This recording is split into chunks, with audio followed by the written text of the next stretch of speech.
back by popular demand. Now, I'm not going to tell you what the popular demand was, but in this particular case, Brian has one of the best hits we've ever done, and he keeps on coming back and getting hit after hit. So I thought I'd have him back again because, it's all about the views, man. Hey, Brian, glad to have you back. Hey, Randy, a pleasure for at least one of us. Yes, exactly right. So you have become, something of a star the last week because you seem to have the knowledge about Model 3 that the rest of us are missing. Mm-hmm. That's in fact, true. There's even some YouTubers who I like that are out there besmirching the entire concept of Highland. And that's pretty ridiculous. I've seen a couple things. I've seen the first would be people who genuinely don't know what they're talking about. The second is people who only know from YouTube and from the news what they're talking about. And the third, and it's much more recent and much more limited, is people who've actually got some inside sources. There was a great article I saw yesterday, where it was a Twitter thread that had all the things we know for sure about the Model 3 Highland. And yeah, I actually went to Michigan. I was a guest of the Michigan Owners Club. They had a few events out there, awesome big event at the beach. Plus they had, a plaid drive event where we got a collection of plaids together and got to tear it up out on a closed down road. But the big thing I got in Michigan was to talk directly to people who work in the automotive supply industry, in the auto industry generally. If you meet someone with a white-collar job in Michigan, it's probably like a 50% chance they're in the business. So I got to see some parts, I got to talk to a lot of people, and I got to generally learn a lot of things that are not necessarily public information. So, yes, I have some insight on the Tesla Model 3 Highland refresh. So is there some chance that if you reveal this information, they will have to kill you? No, and they've made clear what I can and cannot say and all that. The one thing I didn't say in my video, that was a question that came up in the comments, was, is it 48 volt architecture? And the answer is no, it's still 12 volt. Oh, interesting. Yeah, so 48 volt will be something that comes with the Cybertruck.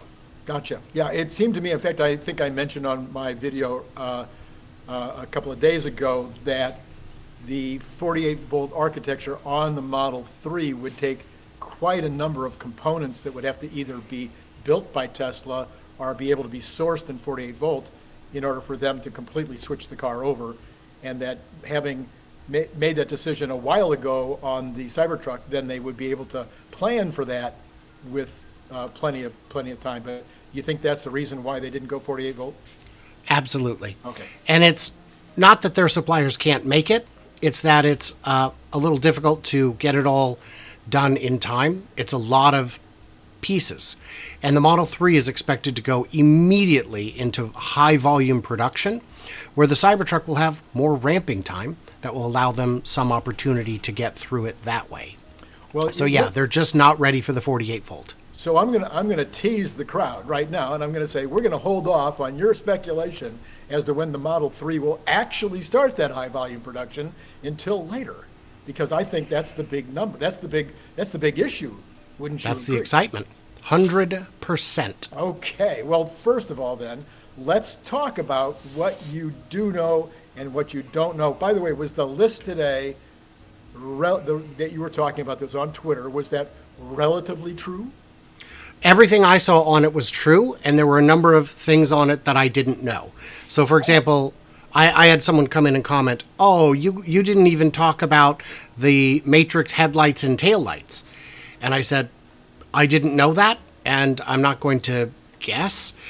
When I made my information public, there was plenty of things that were brand new information. So we know, one thing we know that I was the first to break was that there will be a Prindle above the rearview mirror. A Prindle? A Prindle. That's the park reverse neutral drive. Oh. And low. But there's no low in a Tesla, so it's just a permed. So the one thing that the Twitter thread added was that there would be an indicator in the mirrors as well, because everyone knows to look at the column in front of you at the display there to see what gear you're in. And if you use the cameras when you're backing up, you can see them as well. You can see where you're going, and it'll say right on it what gear you're in. But if you're using mirrors, and a lot of people still do instead of the cameras, it's not necessarily in your head which direction you're going. So when you put it in reverse, or when you change gears to perhaps to leave a parking spot, any mirror you look at, it will remind you what gear you're in. I see. And then it fades out once you start moving, so it's not just on all the time. And that's a nice way to avoid accidentally going the wrong direction. So I would like to think that it isn't my age that causes me to continue to use mirrors. But this is a big issue between my wife and I, is that I am not able to even use the backup camera. I am still looking over my shoulder when I'm backing up, and I haven't even come close to being able to use the lane change cameras. I'm continuing to believe it's because I don't drive it as much as she does, as opposed to the fact that I'm old. But what do you think? I don't know. I have never found value in the lane change camera myself. I've never found value in it. It's a neat gimmick, but mirrors plus blind spot detection seem adequate to me. But for backing up, I use the camera every single time. I'll still look over my shoulders, but the backup cameras, any car I drive, that's what I'm doing. That's how I get in as well as I can. I would prefer to use that camera because, as you age, looking over your shoulder does get harder and harder. I know you're too young to have experienced that yet, but for many of the rest of us, looking over your shoulder can be a real issue. I was watching comedians in cars getting coffee, and one thing they were talking about was what's changed in your life as you've gotten older.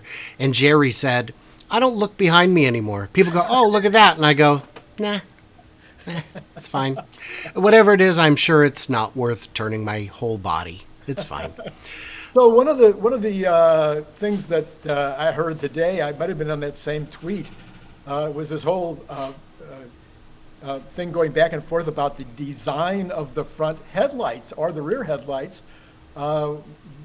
People have been saying that was the most obvious thing that was going to change, and that's always kind of a cosmetic thing that's fun to change and come up with something new. What do you say? Is it changing or not changing? So they always change. Anytime you change a car, you got to change the headlights. Change them a little bit. The front ones look more sleek, and the back ones, to me, just look like taillights. They just look like a normal taillight assembly. Different than the one it has now, but, I've never seen something on anything other than a concept car and said, wow, look at that. And I guess that might not be true. Hyundais are pretty unique with their boxy look. But no, they're, in my view, just taillights. The fact that they would be LED matrix lights, that's very cool. I hope that is the case, especially on the headlights. Although I don't know if they've been approved yet for adaptive use, where you can actually use them to their full capacity. So that would be something to look at. So if they're going to be LED matrix lights, does that mean that we'll be able to use hues as well? I don't believe so. I don't recall. Do you remember there's footage, you can put it up on the screen, of at the Giga Berlin welcome event, the grand opening, they had the Tesla headlights being used as projectors. So that will answer your question right there. But beyond that, I'm not sure. I gotcha. That's right. I remember the projectors. Okay. So now the number one thing for me, I'm all about the beauty, of a car. 90% of the time, I choose a car based on what I think is the greatest looking car. I have a few little cast iron little miniature cars, One of them is a 57 Jag. Ooh, that's one of the best cars ever, right? So in terms of looks, it's just a work of art. So a lot of folks have been talking about this beautiful new Roadster looking front. Any update on that? Everything we've seen indicates that that is the real deal. We've seen the spy footage in Fremont of it being road tested, and yeah, it's got the big cover on the bonnet, but it looks like that the shape is consistent with what we saw under the wrap. And honestly, it's so beautiful. Why wouldn't you? So I think that is absolutely the design. They are also road testing it. Not, we don't know if they're road testing it, but we know they are testing it in Shanghai. But in Shanghai, you're able to declare your own no-fly zones, which Tesla has done. So we are largely unable to get footage from much closer than maybe 700 feet. And it is very blurry. I cranked it all the way up to 4K and paused, and you just can't tell what you're looking at from that kind of distance. I know it's a car. So it's a car. So that much I can share with you today. Yeah. So what else, what's the top thing on your, what do you think is the most interesting thing you've heard so far? Well, we have every reason to believe it will adopt castings and a structural battery, but we haven't seen confirmation of it. The most interesting thing to me is I have a very good idea of when it will be coming out. Oh, forget it. Let's talk about. No, that's later. No. We can't say that. Right. We want to suck these people into staying on the channel as long as possible, right? Absolutely. Well, but the truth is, there's a lot here. They are talking about ventilated seats. They are talking about a heated wheel. Those are affordable, small improvements that can be made without much difficulty. What else? I heard about a camera in the back. I mean, as a father of four, multiple multiple displays in the back, multiple entertainment screens in the back. I guess one would be better than none, but I had 4 kids, I would want to have at least 2 in the back. But what say you on that? So I have not seen anything personally. My people are not into that part of the production system, so I don't know. But I would also prefer 2 over 1. We were one of those families that when they became reasonably affordable, bought a pair for the headrests for the kids to not drive us insane on road trips when they were still little. And what a saver that was. Changed everything. Little games on it. Oh, man, just so, But the S and X only have 1, so I'm of the opinion it would have 1. And part of that is also safety, because hitting the back of a headrest in an accident is a lot safer than hitting a screen. Yes, I see. Well, okay, so what about cost? I don't suppose these guys would have any hints for that. They don't, but I have talked with, a number of people, and our collective belief is that at launch, it'll cost more. The demand will be sky high, and it'll cost more. And in terms of the changeover, and that's something I can speak to on the next topic, is if there are surplus 3s of the old design left, they'll have no problem getting rid of them, because they'll probably be $10,000 cheaper. Because if you look back, when the Model 3 launched, there were people who paid over $80,000 to buy it from Tesla when it first came out. Or maybe it might have been it was the Model 3, that people were paying a fortune to be the first ones on the block to get it. And unlike with dealerships, all that money goes right back into R&D, CapEx, OpEx, all the things that we need it to. So, I think even if they just say we're only doing, the performance edition first, and we're not making anything, but anything they do, the price is going to go up, so they'll have an ability to clear out the old ones for people who prefer having an extra $15,000, $20,000 in their pocket. All right, so now maybe this is something you haven't heard yet. Nobody else but me is talking about it. Maybe I'm the only one in the world who cares, but I'm a performance guy, and the performance just isn't good enough for me. I don't plan to buy a Model 3. My wife has the Model Y. We're planning to buy the Cybertruck. we have our order in, or whatever you call it, our reservation in, and not 100% sure what we'll do with the Model Y after we get the Cybertruck, but I would buy a Model 3 if it came in plaid. Ooh. Okay, so the difference between a 3 motor or a Y motor, at least the rear motor, and a plaid motor is just the carbon overwrap. It's the same as the rear Model Y motor. The plaid just has 3 of them. So could they make a plaid-ish 3? Yes, but I don't think they would. I think it would cannibalize too much sales from the S. But just with a dual motor configuration and performance, this vehicle is likely to be a little bit lighter. And that would allow for an extra tenth, maybe? Because the 3P is the second fastest car they make. Right. And it's a lot of fun. I mean, it's no 5 plaids on race day fun. And a little spoiler on that one. So I did the Plaid X first, and then I did the Plaid S. Yeah. And the difference is appreciable. And then I did the Plaid S again, but with the owner of the Plaid X and his kids. And the first thing they said is, "This is definitely faster." And then I did it one more time, a 4th time, with the sheriff. And I got to catch his reaction of the Plaid. And he tried very hard not to be impressed. But come on, man. Which raises the question: why aren't Teslas in every police department and highway patrol in the world? I can't imagine why these guys aren't lined up to get these cars into their departments.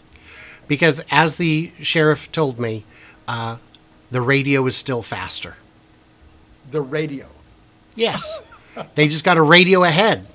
We'll get you with the spike strips at the county line, baby.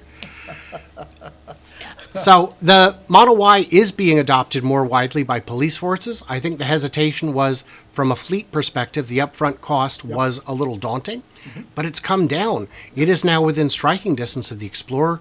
There are police departments who work with a department that Zach and Jesse from Now You Know interviewed, where they were able to design all the electronic schematics and share them so that other departments could just take it, just have it, give it to their shop, and get it done. So I think we'll continue seeing Model Ys employed, in part because forget the savings with the idle times, forget the savings on the juice, forget this. It's the ultimate pit maneuver mobile because its center of gravity is so low. Yeah. And the quickness. And the quickness, sure. No, and the quiet. I'm not even talking about off the line. I'm talking about the quickness when you're already going 90. We don't have the performance Model Y, and it still blows my mind when you're going 80 miles an hour on a freeway and you put your foot in it. That's where it really shows its stuff. On one of the runs I did in the Model S Plaid, and I didn't drive it any of the times because there's insurance rules, and it was a real event. We had the police close down the road, we had a porta potty, we had insurance, all that stuff. Casey, from the Michigan Owners Club, said, this was on the run with the sheriff, he said, "I'm going to take it up to 70, I'm going to pause there, and then I'm going to hit it again." And hitting it again, it felt like hitting it the first time. It was amazing how much pull this thing has at any speed. Yeah. So we were going to talk about how... Oh, go ahead. No, I was just going to say, so back to the price. So obviously, sure. You would normally expect on any new car coming out, they're going to the extent that they have limited supply, they're going to sell the most expensive versions, then move down line until they get to the least expensive version. And then they might also reduce the price at some point based on the demand. Typically, people feel like the United States is not a place to sell a sedan. Do you think that the fact that there's no more Challengers, no more Chargers, and now no more Chevy Camaros was discontinued? Oh, I didn't hear that. 2 days ago, they discontinued the Camaro. But my choice car is the Challenger. I love the Challenger. But the Charger, the Challenger, and the Camaro, I mean, those 3 muscle cars are gone. Does that open the door for a sportier-looking Model 3 to become an issue? Well, maybe GM will follow Ford's lead and reintroduce the Camaro as an SUV. By the way, I can tell you why that happened, the whole Mach-E thing, but I have to release my video on it first. Oh, there you go. I got to interview the engineer at Ford who was in charge of the cooling system for the Mach-E. I will say that the Mach-E is a good-looking car, and I'm not a big SUV fan. Yeah. Right. There's only so much you can do with that shape, and I think they did it well. Yeah.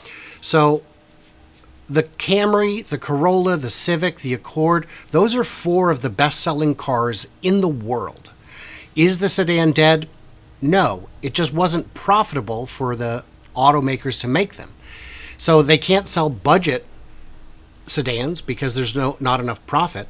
So they sold upscale sedans, which all get hit with the gas guzzler tax, and now they've got to pay Tesla money to offset their carbon footprint. There's no money in it anymore, and that's the only reason they're dying.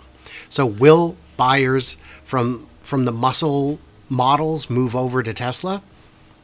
Why not? Why not? What else are they going to buy? If you got the need for speed, you're running out of options in the internal combustion world. Right. All right, I interrupted you a minute ago. Oh, no, it's fine. I was going to talk about how the changeover will work. Okay. As you'll recall, the Model S and X were supposed to be down for 2 weeks for retooling and we'll be right back.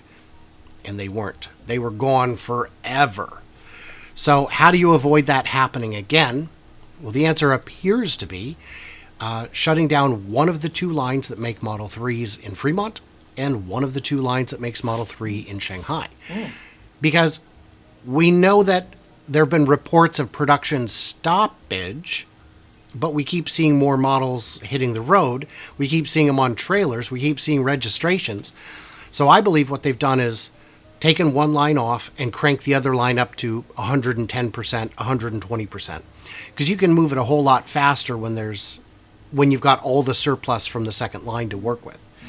And so they will continue making them until not just the refresh is out, but until the refresh is well into its ramp. Because there's still going to be buyers who will buy it at the less expensive price. And that price, remember, Tesla uses hotel pricing, airline pricing, concert ticket pricing, flexible daily pricing. GM rethinks their pricing once or twice a year because that's what the dealers require. They don't get daily data on sales. It's not available to them. All they know is what dealers are buying, which is a lagging indicator, to put it mildly. It's an indicator that's so far behind, it's almost useless. So they've got Tesla can adjust prices on the fly, and they will. They'll start it high, and if the sales are there, they'll keep it high. And the old ones will do that. So we may see weeks, maybe even a month or two, where the Classic 3, the Model 3 Classic, red, white, and U, is being sold alongside the refreshed Highland. All right, so is there anything else, and before the drum roll, is there anything else on the list, anything else that you have discovered, besides when you think it's going to come out, that you want to share? No, I think we need to get on to the good news. All right. So what I know is when you place an order for parts, you place it out as far as you want. Parts can be ordered years in advance. If you were to look at the orders for Ford, even for a car that's been discontinued, you'll still see 20 of this going to different dealerships all the time, scheduled out in the future. Sure. Now, those orders aren't firm. Those are projections.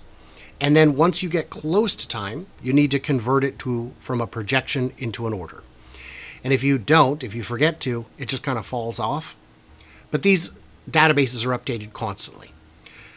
Then you've got, but for new stuff, again, depending what it is, you need to place firm orders, sometimes as much as 4 months out, but even 30 days out, you could probably get limited parts. But manufacturers need to know, suppliers need to know months in advance. On things like, on a number of components novel to the Model 3 Highland, they have already ordered enough to complete crash testing and receive them some time ago. That tells me crash testing is done. What they have not done is firm up orders for actual parts. Nobody is getting orders for 10,000 of anything for the Highland that are specific to them that I have talked to, and I've talked to 3 different people at 3 different organizations. So that tells me we are still looking at months until it's out, like 2 at a minimum, is the way the parts orders look. Now, you can order them on a rush, but they cost more, and that kind of defeats the purpose. So I think we're looking at 2 months. 2 months is the minimum. The minimum. Okay. So the speculation on Twitter this morning that it might be the end of the third quarter, even going into the fourth quarter, is reasonable. Is reasonable. All right. Absolutely. So the end of June is out. End of June? I'd say end of July is out. Yeah. Now that's for U.S. production. We don't know. That's right. And I asked them. Any chance that they would bring it out in Shanghai first? So I asked. That's a perfect question. I asked him, "Do you think?" So I said, "Have you shipped parts to China?" And he goes, "No. They use a completely different supply chain. Yes. It's entirely possible that they are months ahead, and we just don't know." So, and he said, and actually, even for some of the parts that they do, they are sometimes one of 2 or 3 suppliers. So it's possible that those parts are coming from a different supplier. But he said it would be very unlikely that he wouldn't see them, see the orders showing up. So, but it's entirely possible in China that they're already shipping hundreds of parts, thousands of parts, and we would not have any way to see it from here, because the big problem is all of our social media being sequestered from each other. We don't make the same kind of connections. And the language barrier means that if I were to go there and hobnob as I do here, I wouldn't have fans there, and I wouldn't be able to sweet talk the friends and family sort of thing. So, yeah, it's entirely possible that China will come out first. I believe China will not come out significantly ahead, because once people see it, once the specs are known, it could crush sales of the existing Model 3. All right, so now it's time for the PS. So the PS question is, what do you know that we don't know? Oh man, I can't tell you that. I know. I can't tell you that. You said you have all these things in your head now. Yeah. You can't. Yeah. You know what they say about a secret. The secret is anxious to get out. It's like dying to get out. Oh yeah, for sure. I have seen. Okay, I'll give you some that I can tell you. I have seen today, when we're filming this, there are leaks of footage of the assembly line for the Cybertruck. I've already seen those pictures. Not the video, but different pictures, probably from different people, inside there. I have seen the very unique symbol. There's a piece of metal that's embedded into the floor in the gigacasting area. I have seen it, and I am not allowed to discuss it.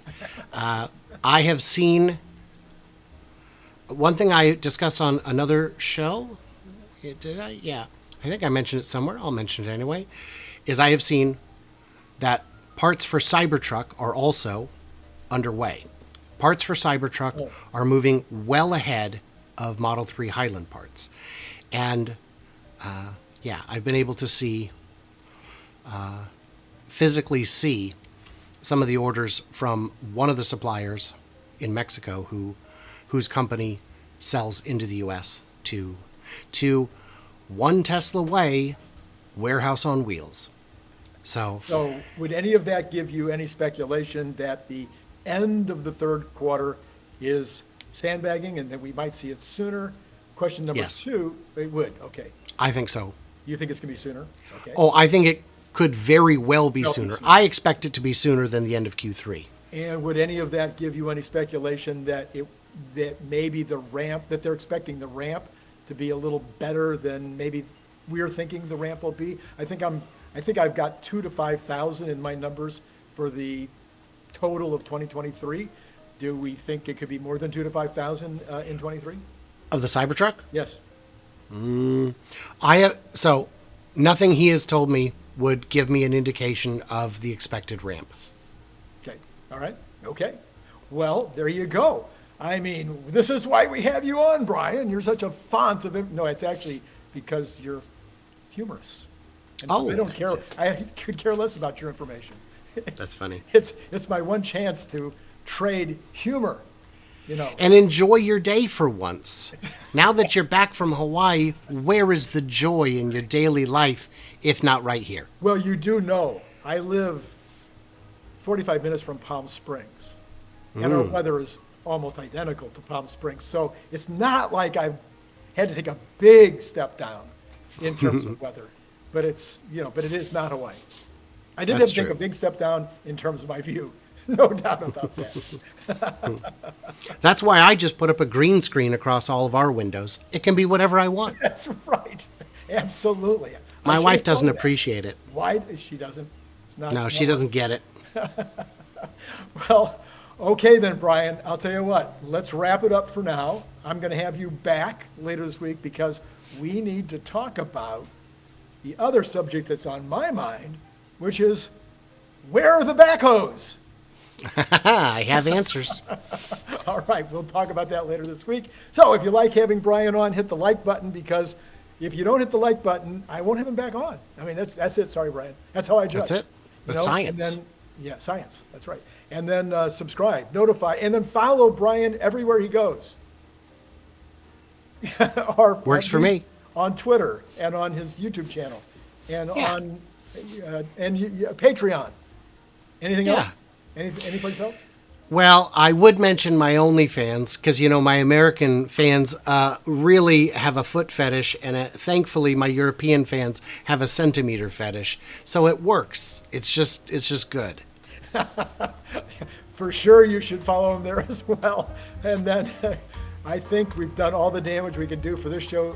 So, Brian, thanks for being on. And thank you, Randy. And for the rest of you out there, it's been great talking to you. Click the link below to get your paperback, Kindle, or audiobook now.